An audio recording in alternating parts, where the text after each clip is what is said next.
Un dels cims que ens interessa de les Gavarres és precisament aquest anomenat Puig d'en Carreres. És un cim de 397,8 metres en el qual veieu la vista que tenim al davant, que és pràcticament nul·la perquè està totalment cobert d'arbrat, aquestes alzines que hi ha i que cobreixen ben bé tots els 4 punts. Estem just al costat del lloc de Santa Pellaia i atenció que nosaltres estem pujats a dalt d'un vèrtex geodèsic que hi hem pujat, o sigui que encara estem per sobre.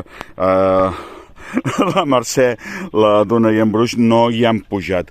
És un dels cims importants, té vèrtex geodèsic de les Gavarres, però no és destacable, òbviament, per la seva visibilitat, que ja us haig de dir que seria realment preciosa, tant de la banda de Sant Cebrià de Lledó com la banda de Sant Mateu de Montnegre o de Santa Pellaia, i també sobre de Quart i de Cassà de la Selva seria preciosa. És el cim del Puig d'en Carreres a les Gavarres.